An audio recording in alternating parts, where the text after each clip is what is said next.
जय हिंद, नमस्ते, वंदे मातरम। साथियों, मैं आकाश आप सभी का स्वागत करता हूं समाधान स्टडी यूट्यूब चैनल में।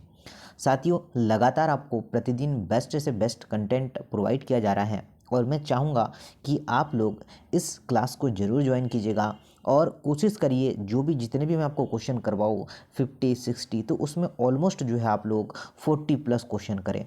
ठीक है, मतलब 2-4 या 10 क्वेश्चन ऐसे हो जो आपसे ना बने, बाकी सारा कंटेंट सॉल्व हो जाए। ठीक है साथियों, तो लगातार हमारे साथ बने रहिएगा, आपको मज़ा आएगा और लगातार आपको कुछ नया सीखने को मिलेगा। चलिए, और अगर आप लोग फर्स्ट टाइम आए तो चैनल को सब्सक्राइब कर लीजिएगा, साथ में बेल आइकन को प्रेस करिएगा। ठीक है, तो चलिए साथियों, आज का स्टार्ट करते हैं। ये 16 क्वेश्चन तक तो मैंने करवा दिया था, आगे का सेशन अब हम लोग आपसे कंटिन्यू कर रहे हैं। ठीक है, निम्नलिखित में से कौन सा विषाणु एक ग्रस्त नर के वीर्य द्वारा संप्रेषित नहीं होता है? तो पहला ऑप्शन सुनिएगा क्या है। ठीक है, पहला है आपका हेपेटाइटिस बी वायरस। बी की बात करें, ह्यूमन आपका immuno deficiency virus, chikungunya virus और इबोला वायरस। क्या आंसर हो सकता है, बताइए। ठीक है, ओके, तो देखिए साथियों, सभी लोग को नोट करना है कि आपका जो राइट आंसर बनेगा कौन सा, चिकनगुनिया वायरस। क्या होगा, निम्न में से कौन सा विषाणु एक ग्रस्त नर के वीर्य द्वारा संप्रेषित नहीं होता है? तो जो नहीं होता है वो होगा आपका इबोला वायरस। ओके, सभी को कंटिन्यू करना है और हो सके तो सेशन को शेयर भी किया करें, क्योंकि आप तो देखते हैं, आपके साथ और भी बच्चे देख ले तो उन्हें बेनिफिट मिल जाएगा। देखिए, निम्नलिखित में से कौन सा रोग लैंगिक रूप से संप्रेषित नहीं होता है? निम्नलिखित में से कौन सा रोग लैंगिक रूप से संप्रेषित नहीं होता? तो पहला ऑप्शन सुनिएगा आपका सिफिलिस। सेकेंड की बात करें तो एक्वायर्ड इम्यूनो डेफिशिएंसी सिंड्रोम, जिसे एड्स कहते हैं, ट्राइको ट्राइकोमोनियासिस, और डी की बात करें तो एनसीफाइलाइटिस। बताइए। तो साथियों, सभी को नोट करके रखना है।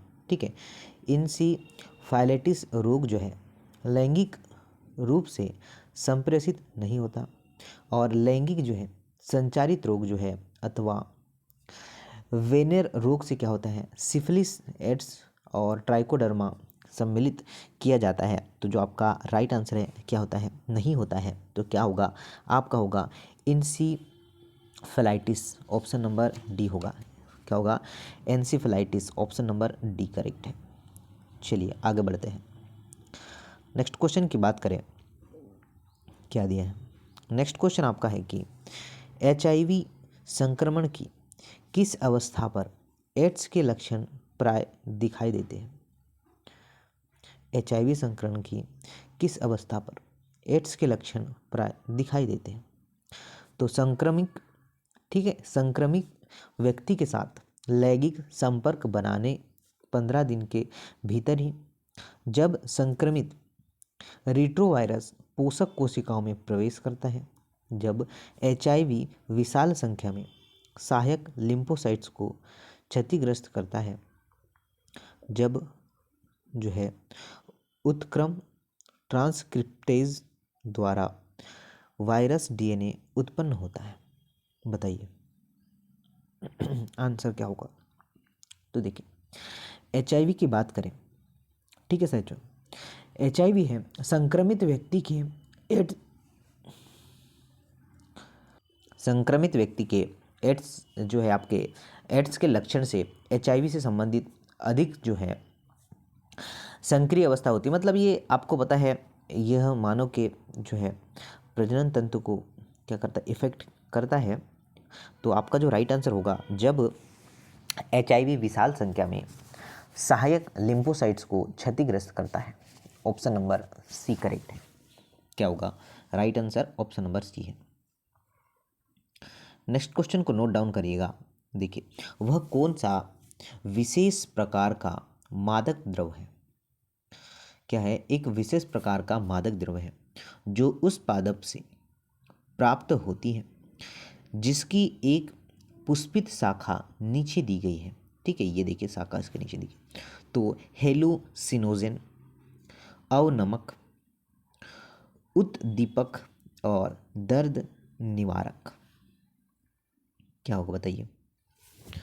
ठीक है, तो देखिए आपका हेलुसिनोजेन विशेष प्रकार का मादक पदार्थ होता है। तो जो आपका राइट आंसर होगा, सभी लोग नोट कर लीजिएगा, हेलुसिनोजन। ओके, ऑप्शन नंबर 1 करेक्ट है। एक विशेष प्रकार का मादक पदार्थ है जो पादप से प्राप्त होता है। ठीक है ना। देखिए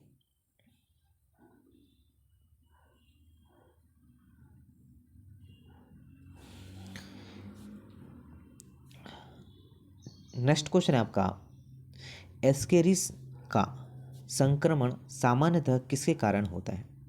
एस्केरिस अंडों से युक्त जल को पीने के कारण, अपूर्ण रूप से पकाए गए सूअर के मांस को खाने के कारण, या सीसी मक्खी द्वारा या मच्छर के काटने से।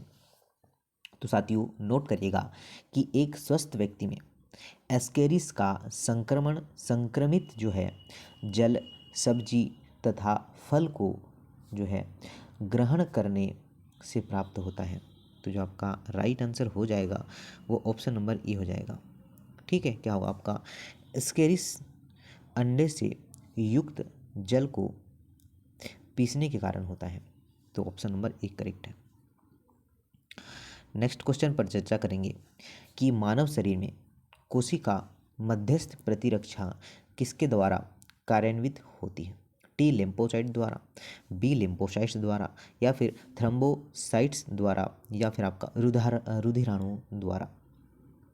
तो मानव शरीर में कोशिका मध्यस्थित प्रतिरक्षा जो है क्रिया प्रणाली में टी लिम्फोसाइट्स में भाग लेती है।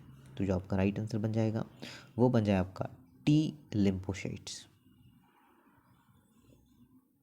ओके, चलिएगा ऑप्शन नंबर ए करेक्ट है। नेक्स्ट क्वेश्चन की बात कर लेते हैं।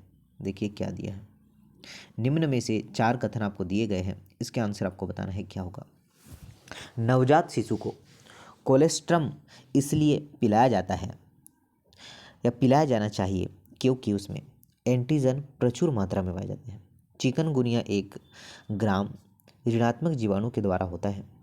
ऊतक संवर्धन वायरस रहित पादप प्राप्त करने में लाभदायक सिद्ध हुआ है। और बियर का जो है उत्पादन क्विंडन अंगूर रस के आसवन के द्वारा होता है। तो क्या आंसर आपने लगाया है बताइए। तो साथियों सभी को नोट करना है, जो आपका राइट आंसर होगा कि उपरोक्त में से जो है गलत कथन कौन सा है। तो जो थर्ड वाला है वो जो है गलत है। ओके, बाकी सारे सही है। चलिए, अच्छा, गलत कथन उपरोक्त में से कितने कथन गलत हैं। तो अच्छा सॉरी साथियों, ठीक है, कितने कथन गलत है बोला गया है, मतलब थर्ड को छोड़कर सारे कथन गलत हैं। ऊतक संवर्धन वायरस रहित पादप प्राप्त करने में लाभदायक सिद्ध होता है। साथियों ए तो रॉन्ग है, बी भी रॉन्ग है, और डी भी रॉन्ग है, सी राइट है। ओके, तो आपका जो राइट आंसर होगा वो 3 रॉन्ग है वाला। नेक्स्ट क्वेश्चन देखिएगा, यकृत का सिरहोसिस रोग लंबे समय तक निम्नलिखित में से अत्यधिक जो है अंतर्ग्रहण के कारण होता है। तो देखिए अफीम या फिर अल्कोहल, तंबाकू या कोकेन, क्या हो सकता है। तो साथियों आपका जो करेक्ट आंसर हो जाएगा वो हो जाएगा आपका अल्कोहल। क्या हो जाएगा आपका जो राइट आंसर होगा अल्कोहल। तो यकृत का सिरोसिस रोग लंबे समय तक अल्कोहल के अत्यधिक अंतर्ग्रहण के कारण होता है। तो आपका राइट आंसर क्या ऑप्शन नंबर बी होगा। बिल्कुल साथियों, ऑप्शन नंबर बी आपका करेक्ट आंसर होगा। नेक्स्ट क्वेश्चन देखते हैं, निम्नलिखित में से कौन सा कैंसर कोशिकाओं का लक्षण नहीं है? निम्नलिखित में से कौन सा कैंसर कोशिकाओं का लक्षण नहीं है? ये पोषक पदार्थों हेतु सामान्य कोशिकाओं से प्रतिस्पर्धा करती है। ये केवल निर्माण वाले भाग तक ही सीमित नहीं रहती है, ये अनियंत्रित रूप से विभाजित होती है। ये संपर्क संदमक प्रदर्शित करती है। तो साथियों सभी लोग नोट करिएगा कि आपका जो राइट आंसर होगा कौन सा लक्षण सही नहीं है, तो ये पोषक पदार्थ हेतु सामान्य कोशिकाओं से प्रतिस्पर्धा करती है, बिल्कुल सही है। ये केवल निर्माण वाले भाग तक ही सीमित नहीं रहती है, ये भी सही है। ये अनियंत्रित रूप से विभाजित होती है, ये भी सही है। तो रॉन्ग कौन सा है? तो साथियों जो रॉन्ग है वो ऑप्शन नंबर डी है, ये आपको नोट करना है। साथियों बढ़ते हैं आगे, जरा ध्यान दीजिएगा। अस्पताल में लाए गए, क्वेश्चन है अस्पताल में लाए गए मायोकार्डियल इन्फेक्शन के एक रोग को सामान्यतः जो है तुरंत दिया जाता है। तो पेनिसिलियम या फिर स्ट्रेप्टोकाइनेज या फिर जो कहेंगे आपका साइक्लोस्पेरिन ए, और डी की बात करें तो स्टेटिन्स। क्या होगा? तो साथियों आपका जो राइट आंसर बन जाएगा वो बन जाएगा ऑप्शन नंबर बी। क्या बन जाएगा? Option number B. सभी लोगों ने नोट कर लिया है क्या? स्ट्रेप्टोकाइनेज इसका राइट आंसर है। ओके चलिए आगे बढ़ते हैं।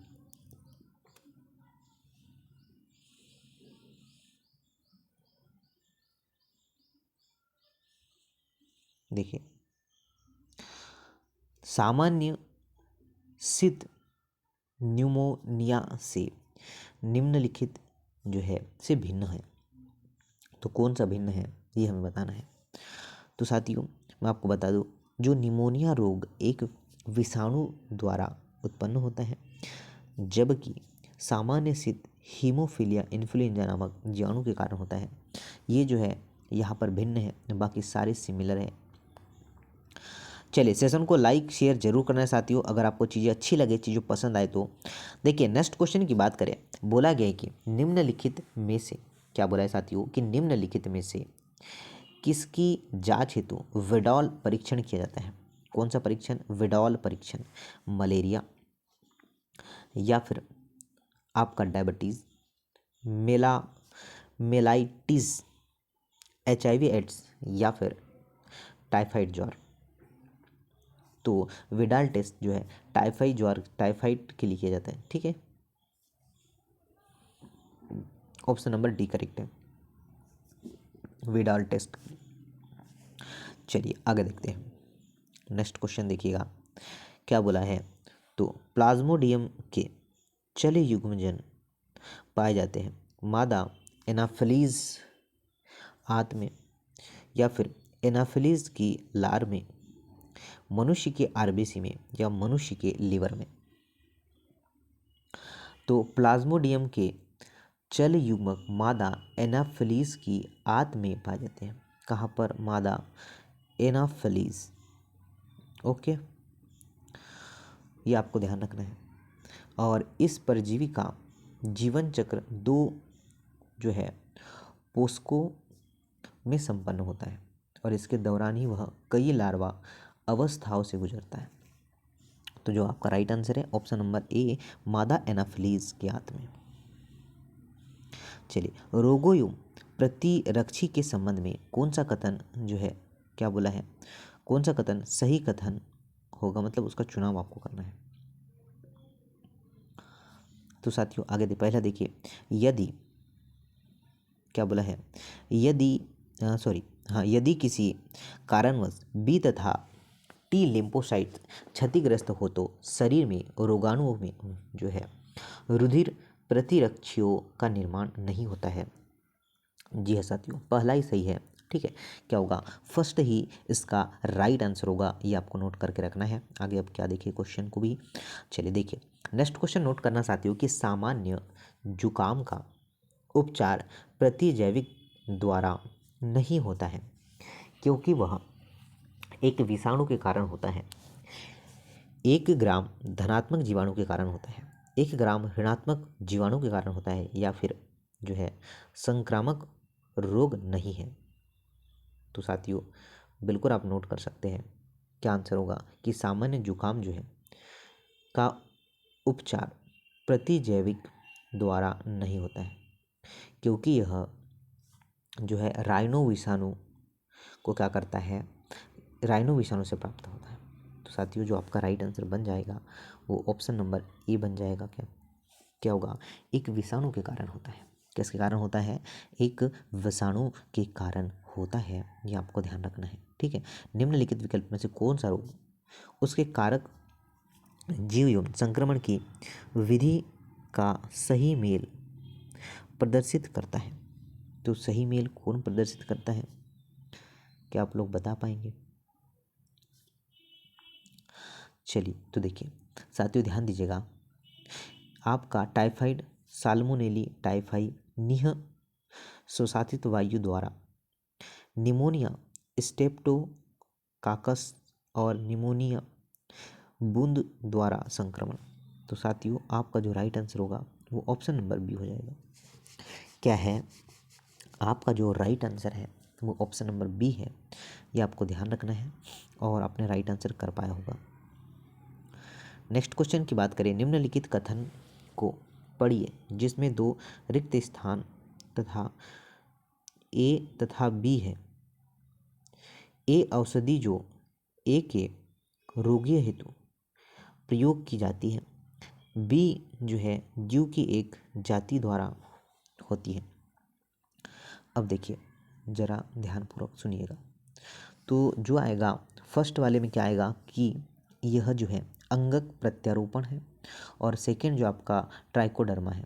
ओके, दोनों एक औषधि जो कि आपका जो है अंग प्रत्यारोपण है, रोगी हेतु प्रयोग की जाती है, और ट्राइकोडर्मा जीवाणु की एक क्या है जाति होती है। ये आपका बी आंसर करेक्ट है। चलिए साथियों शेयर लाइक करते चलिएगा, देखते हैं आज की कितनी लाइक्स आप लोग कर पाते हैं और कितना जो है सपोर्ट आप लोग दे पाते हैं समाधान स्टडी को। देखिए साथियों आगे देखिए, नेक्स्ट क्वेश्चन क्या है कि माइक्रोस्पोरम नामक जीवाणु जो मनुष्यों में दाद मतलब आपका रिंगवर्म नामक रोग उत्पन्न करने हेतु उत्तरदायी है, उसी जगत का, ठीक है, उसी जगत का है जिस जगत से जो है संबंधित है। तो टीनिया एक जो है, टीनिया एक चपटाक्रमी है। बी की बात करें तो वर्चुरिया एक जो है फाइलेरिया क्रमी है। राइजोपस एक कवक है, और जो है एस्कारिस एक जो है गोलक्रमी होता है। तो साथियों सभी लोग नोट करिएगा ऑप्शन नंबर सी, क्या आपका राइजोपस एक कवक है। क्या है, राइजोपस एक कवक है। तो आपका right answer option number C है, और सभी ने बहुत ही बढ़िया नोट कर पाया होगा। मलेरिया परजीवी के स्पोरोजाइस हेतु आप क्या देखेंगे, मलेरिया से पीड़ित व्यक्ति की लार रुधिर कणिकाओं में संक्रमित मनुष्य की जो है प्लीहा में ताजे निर्मोचित मादा एनाफिलीज मच्छर की लार ग्रंथियों में, और संक्रमित मादा एनफ्लूएंजा मच्छर की लार से। तो आप लोग बताइएगा। तो साथियों जो आपका राइट आंसर है वो ऑप्शन नंबर डी है। ठीक है ना, क्या होगा, संक्रमित मादा एनाफिलीज मच्छर के लार से। ऑप्शन नंबर डी आपका राइट आंसर है, और आप लोगों ने सभी ने कर पाया होगा। निम्नलिखित में से कौन सा मनुष्य के शरीर में सूक्ष्म जीव के प्रवेश के विरुद्ध कारकीय अवरोध का कार्य करता है। आंसू, मोनोसाइट्स, त्वचा या मूत्रजन मार्ग की जो है उपकला। तो साथियों आप लोग का जो राइट आंसर होगा आंसू इसका करेक्ट आंसर हो जाएगा। क्या होगा, आंसू is the right answer, option number A is the correct answer. चलिए उसी तरीके से आगे बढ़ते हैं। नेक्स्ट क्वेश्चन नोट करना साथियों कि एक रोगी के एक्वायर्ड इम्यूनोडेफिशिएंसी सिंड्रोम से पीड़ित होने का संदेह है। इसकी पुष्टि हेतु आप किस नैदांतिक तकनीक का सुझाव देंगे, बताइए। तो एक्वायर्ड इम्यूनोडेफिशिएंसी सिंड्रोम जो है संदेह की पुष्टि हेतु जो हम लोग क्या एलिसा टेस्ट का जो है हम लोग उसे जो है रिक्वायरमेंट मतलब उसे जो है हम क्या करेंगे बताएंगे कि वह जो है आपका जो है एलिसा टेस्ट करवाएं। समझ गए आप लोग। तो ये बहुत ही अच्छा क्वेश्चन है और लगातार ऐसे क्वेश्चन आपके बन रहे हैं एग्जाम हॉल में। चलिए नेक्स्ट क्वेश्चन की बात करें। निम्नलिखित में से क्या बोला है, निम्नलिखित में से किसका प्रयोग प्लेग के प्रति जो है टीके के निर्माण में नहीं किया जा सकता। तो उग्र जीवाणु का फॉर्मेलिन, अक्रिय निलंबन, अनुग्रह जो है जीवित जीवाणु, संश्लेषित संपुटीय पॉलीसेकेराइड पदार्थ और उष्मा द्वारा मृत उग्र जीवाणुओं का निलंबन क्या होगा। तो साथियों नोट करिएगा, ऑप्शन नंबर ए करेक्ट है क्या कि संश्लेषित संपुटीय जो है पॉलीसेकेराइड पदार्थ। तो आपका जो राइट आंसर हो जाएगा वो ऑप्शन नंबर सी हो जाएगा। क्या होगा, ऑप्शन नंबर सी हो जाएगा। ये आपको नोट करना है, ठीक है। देखिए नेक्स्ट क्या है।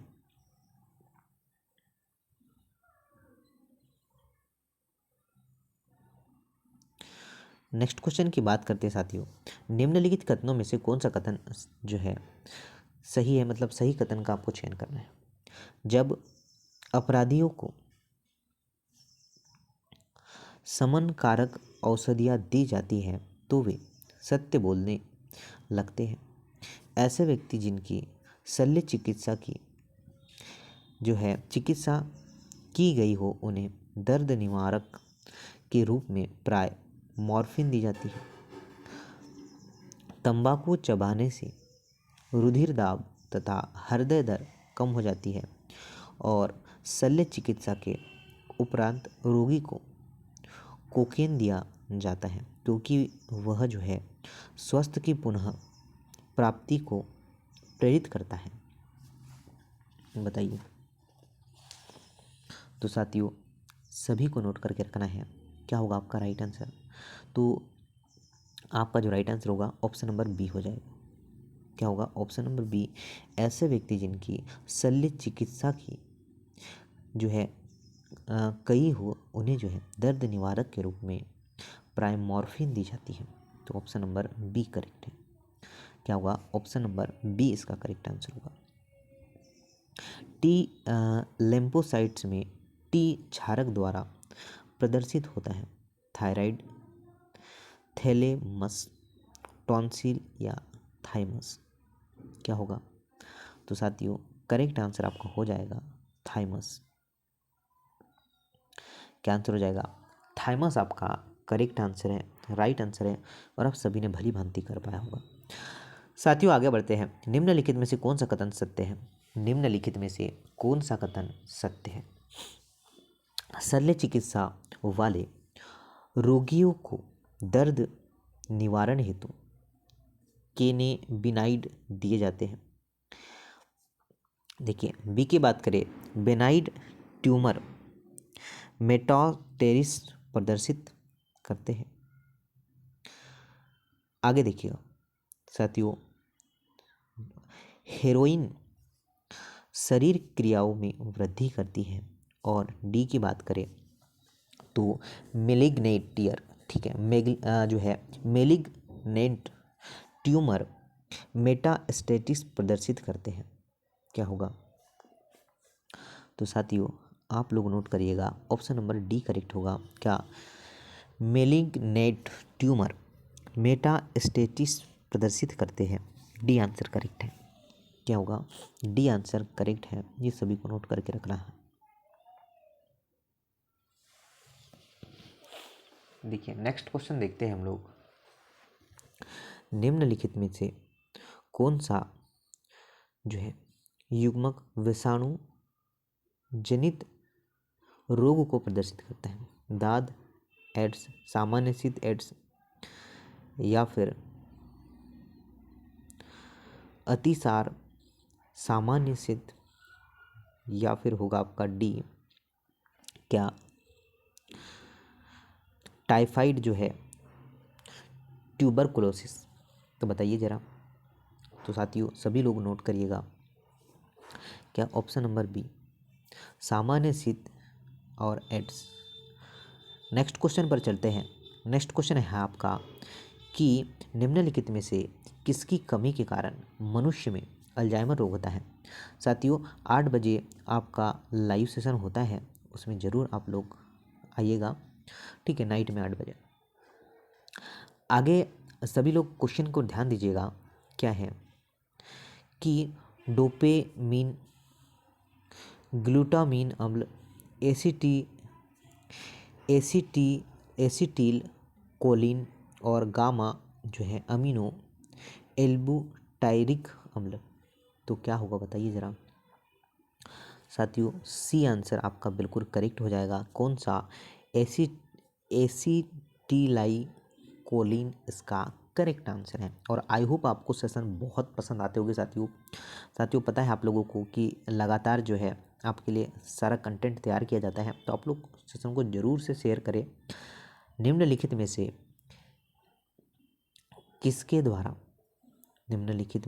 किसके द्वारा टिटनेस के रोगी व्यक्ति को प्रतिरक्षी किया जाता है।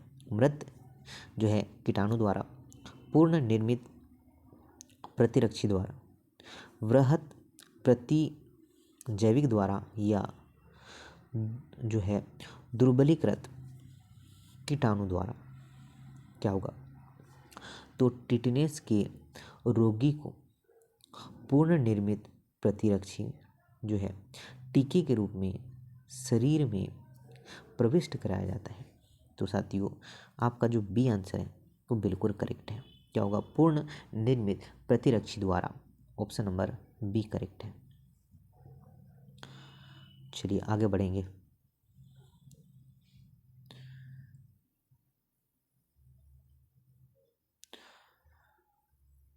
निम्नलिखित में से क्या बोला है कि निम्नलिखित में से, क्वेश्चन को ध्यानपूर्वक सुनिएगा, निम्नलिखित में से किसमें प्रतिहिस्टामिन तथा हिस्टेरॉइड का प्रयोग तुरंत जो है आराम देता है?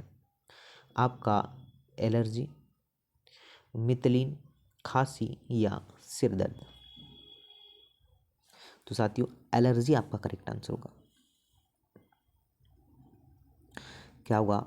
एलर्जी आपका ऑप्शन नंबर ए इसका करेक्ट राइट आंसर होने वाला है। मनुष्य के रुधिर प्लाज्मा में उपस्थित ग्लोबुलिन प्राथमिक रूप से सम्मिलित होते हैं। तो मनुष्य के रुधिर प्लाज्मा में उपस्थित ग्लोबुलिन प्राथमिक रूप से शरीर की रक्षात्मक जो है प्रविधियों में सम्मिलित होते हैं। तो शरीर की रक्षात्मक प्रवृत्तियों में ऑप्शन नंबर ए करेक्ट है। क्या होगा? ऑप्शन नंबर ए करेक्ट है और सभी लोगों ने कर पाया होगा, ठीक है ना। चलिए आगे देखिए। बोला गया है कि मनुष्य में कॉर्निया का प्रत्यारोपण लगभग कभी भी अस्वीकार नहीं किया जाता है। ऐसा इसलिए किया कि इसकी कोशिका में बैक्टीरिया न के बराबर प्रवेश कर पाते हैं। इसमें रुधिर अपूर्ण नहीं होती है। इसमें जो है केंद्र युक्त कोशिकाएं होती है और यह एक निर्जीव परत है। क्या होगा बताइए। तो साथियों आपका जो राइट आंसर होगा ऑप्शन नंबर बी की इनमें रुधिर अपूर्ण होती है। ऑप्शन नंबर क्या है? बी करेक्ट है। क्या है साथियों? ऑप्शन नंबर बी आपका करेक्ट आंसर होगा। तो यही साथियों आज का अंतिम और लास्ट क्वेश्चन होगा, ठीक है। आपको क्लास पसंद आई होगी और साथियों क्लास को शेयर करना है, ठीक है। सभी साथियों तक क्लास को आप लोग शेयर करें और चीज़ें अच्छी लगे तो लाइक आपको करना है, ठीक है। जय हिंद साथियों, मिलते हैं नेक्स्ट क्लास में। वंदे मातरम।